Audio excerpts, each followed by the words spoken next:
Hello, everyone, and welcome to English Pod. My name is Marco. My name is Catherine, and today we're bringing you another elementary level lesson as a part of our interview series. That's right. This is part 2 of the interview series. In the last part, we talked about, a brief introduction when you arrive to a job interview. But on this occasion, we're going to talk a little bit about yourself and your life. That's right. So this is the most personal part, I think, of an interview. Let's take a listen to today's dialogue, and we'll be back in a moment to talk more about the things that you've heard.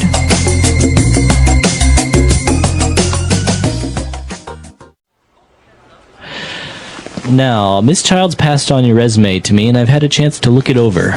I must say, I'm quite impressed. Thank you very much. I've tried to keep it short and clear. If there are any questions, please feel free to ask me. Well, yes, I do have a number of questions, but perhaps first you could give me a brief overview. I'd like to get a little bit of an idea of your background. Yes, of course. Well, as you can see from the resume, I'm 27 and grew up in Brooklyn, New York, although our family moved to London when I was quite young, at around 16. Ah, I see. So you were actually educated in Europe? Yes, precisely. Although I was born in the US, I would definitely call London home. But as you see, I've actually spent a lot of my life moving from country to country. My father was in the oil business before he retired, so we also spent a number of years in Saudi Arabia too. Very interesting.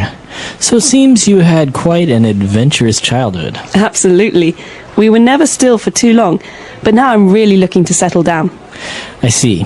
Okay, well, let's move on to discuss your education, shall we? Sure. All right, we're back. So obviously this person had a very interesting life, and they use some pretty interesting words there. So why don't we take a look at 5 key words that we have prepared for you on Language Takeaway. Language takeaway. All right, so the first word that we have is right when Mr. Parsons talked to Miss Childs, and he said that he was very impressed with her resume.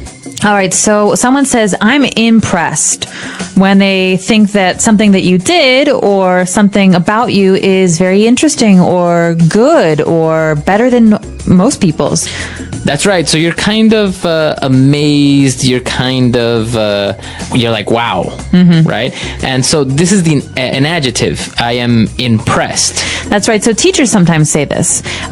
Maybe when you do really, really, really well on a test, they say, hey, Marco, I'm really impressed. You got 99%. Parents say this to friends, family. So basically, this is a way to say, good job. Wow. Right. And there's also a verb. So this is the adjective, to be impressed, and the verb form would be to impress someone. So that's obviously, if you impress your teacher by studying, your teacher will be impressed. That's right.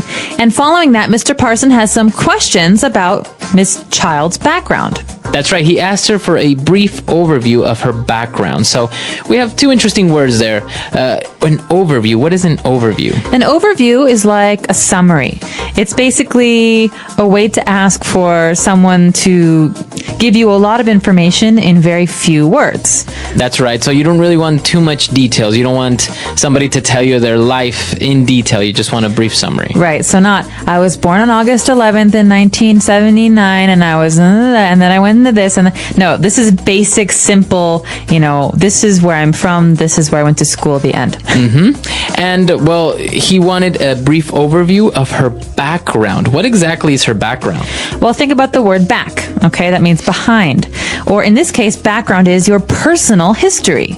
So you could ask someone, what's your background? It means, where are you from? Or, what have you been doing up to now in your life? That's right. And precisely when he asked her about her background, now she's starting to talk about her life. In general terms, as we said, it's an overview. So she said that she's 27 and she's from Brooklyn, etc. So she starts giving very general information about herself and her life. Exactly. So when she starts to do this, Mr. Parson has more specific questions about her life because he wants to know details.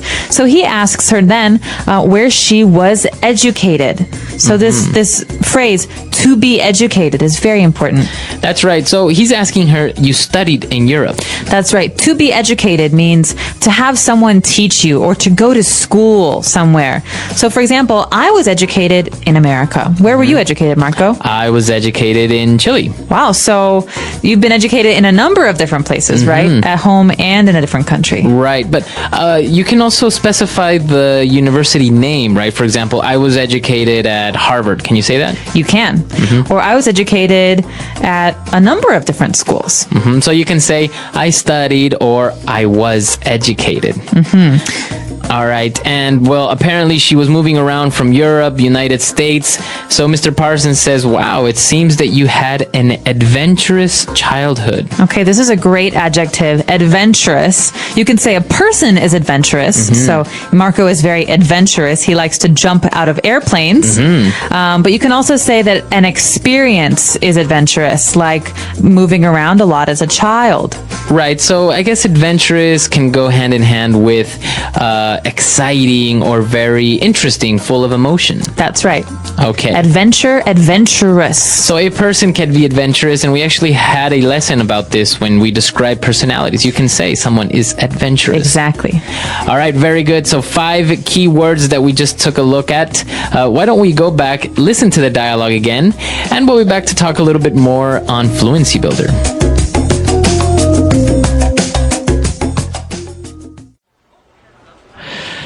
Now, Miss Childs passed on your resume to me, and I've had a chance to look it over.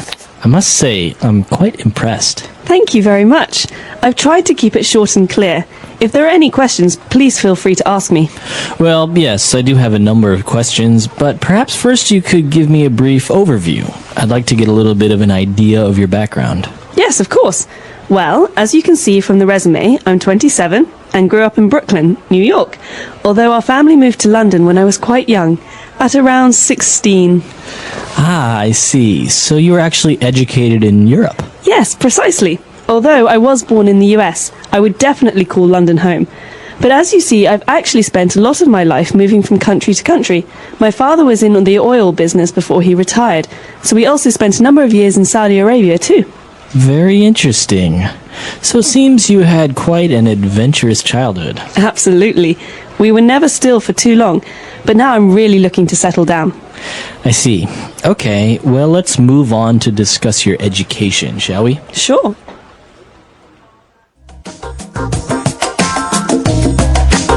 All right, we're back. So we have 4 phrases for you on Fluency Builder prepared, and let's start on with the first one. Fluency Builder. Okay, so at the very beginning, Mr. Parsons is continuing what he was saying in our first part. So Mr. Parsons is talking about Rebecca's resume, and he says, the secretary, she passed it on to me. So this verb, to pass on, this is really important. What does this mean? Well, the secretary, Miss Childs, passed on Rebecca's resume. That basically means Miss Childs received it, and she didn't keep it. She passed it on, or she gave it to another person, in this case, Mr. Parsons. Okay, so this shows that something doesn't stay with one person, like you said, Marco, but it moves from one person to another person. So, for example, my mother told me to pass this message on to you. The message is not for me, it's for you. I think also with physical traits, like maybe if your mother had green eyes, you can maybe say, my mom passed on her eye color onto me. That's right. So you got it from her. All right, so that's what happened with the resume, and he said, well, she passed it on, and I've had the chance to look it over. Okay, so think about this as a chunk, as a group of words that we use together. To look something over, we can say, hey, Marco, when you have a minute, can you look this over for me? Okay, so that means to examine or to take a look. Take a look at, that's right. So to look something over or to look it over. All right, so basically to examine, maybe in close detail, right? You actually take the time to read it. That's right. Okay. And then later on, they started talking about her background. As we know, she was from Brooklyn. She grew up in Brooklyn, and then she moved to London. And so Rebecca described how she spent most of her life moving from country to country. Okay, from country to country. This means that she moved to many different countries. Okay, so if I live in America all my life, I never moved from country to country. You can say this about many different things, from place to place, from town to town. It means that you go from one place to another. That's right. So as you said, if you replace the noun country, you can say from town to town. You can even say from house to house. I went from house to house asking for money. That's right. So from to Exactly. So from something to something. And for our final phrase, she was talking about how she's moved around so much that she's actually ready to settle down. Okay, to settle down. This is a really important phrase, and I think it's something a lot of people do when they're maybe in their 30s or 40s. They don't want to move anymore. So to settle down means to stay in one place. Exactly. So you stay in one place. And it can have a lot of different meanings as well. For example, to get married, many people say that's settling down. It means you want to stay in one place and have a family. Or to buy a house, because it means that you will live there for a long time. Exactly. So to settle down. So a lot of interesting phrases there, a lot of words, and this is, as we said, part 2 of our series. So I think it would be worthy for us to listen to this dialogue one last time, and we'll be back to talk a little bit more.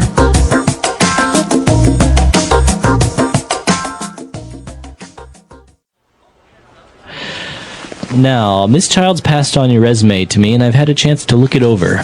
I must say, I'm quite impressed. Thank you very much. I've tried to keep it short and clear. If there are any questions, please feel free to ask me. Well, yes, I do have a number of questions, but perhaps first you could give me a brief overview. I'd like to get a little bit of an idea of your background. Yes, of course.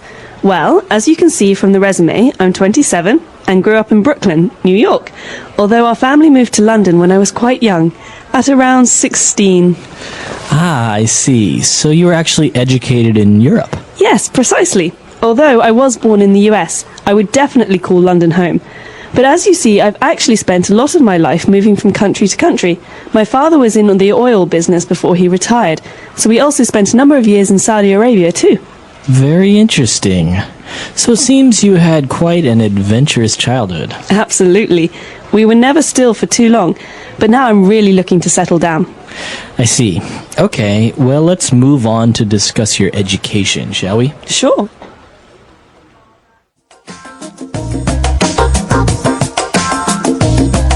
All right, we're back. So this is part 2 of a 10-part series of the interviews. Now, we just talked about the background, and I think there are different ways of talking about your background, right? This is maybe your personal background. That's right. So you can talk about your personal history, your personal background, where you were born, where you were educated, where you grew up.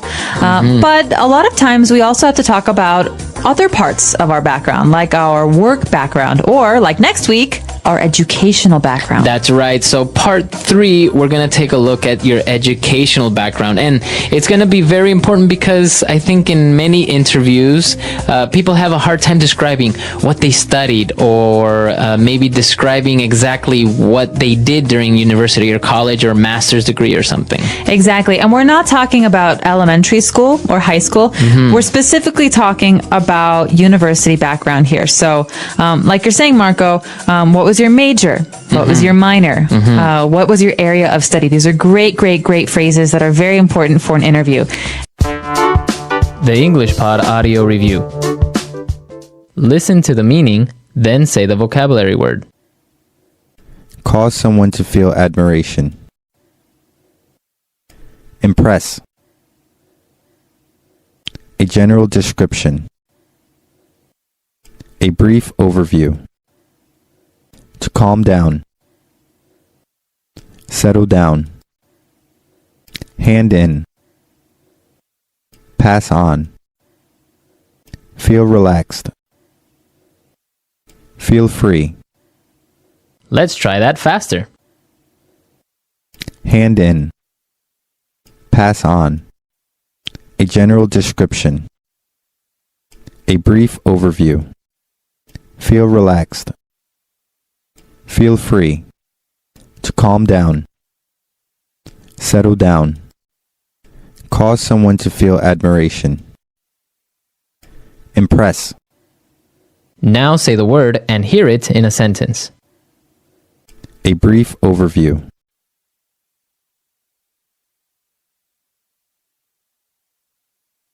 George, would you give us a brief overview of what the marketing team has been working on this week? A brief overview.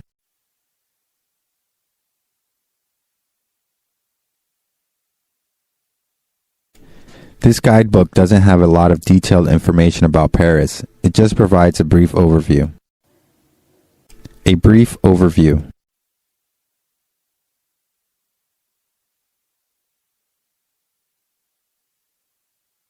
Before we talk about the specific job description, let me give you a brief overview of what we do here at ABC Corporation. Impress.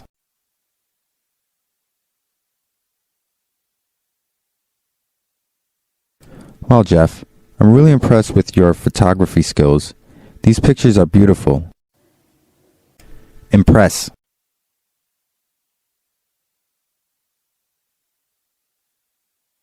On my first trip to Hong Kong, I was really impressed with the efficiency of the subway system. Impress.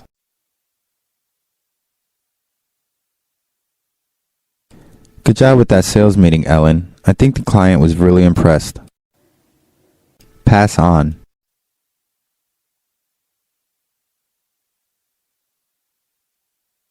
We're all going to the Sichuan restaurant for lunch. Pass it on. We want to have a large group. Pass on.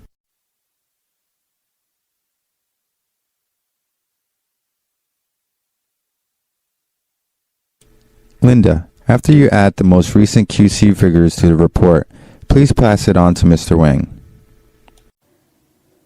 Pass on.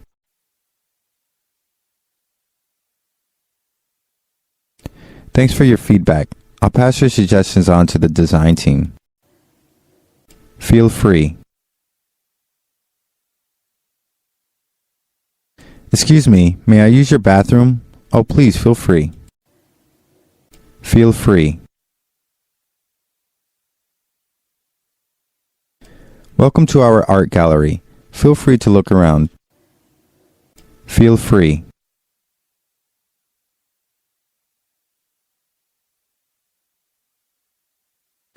After listening to this English pod lesson, please feel free to post your questions and comments on our website. Settle down. Children, settle down, please. It's time to begin class. Settle down.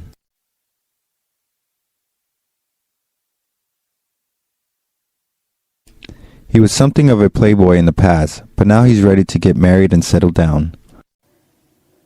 Settle down.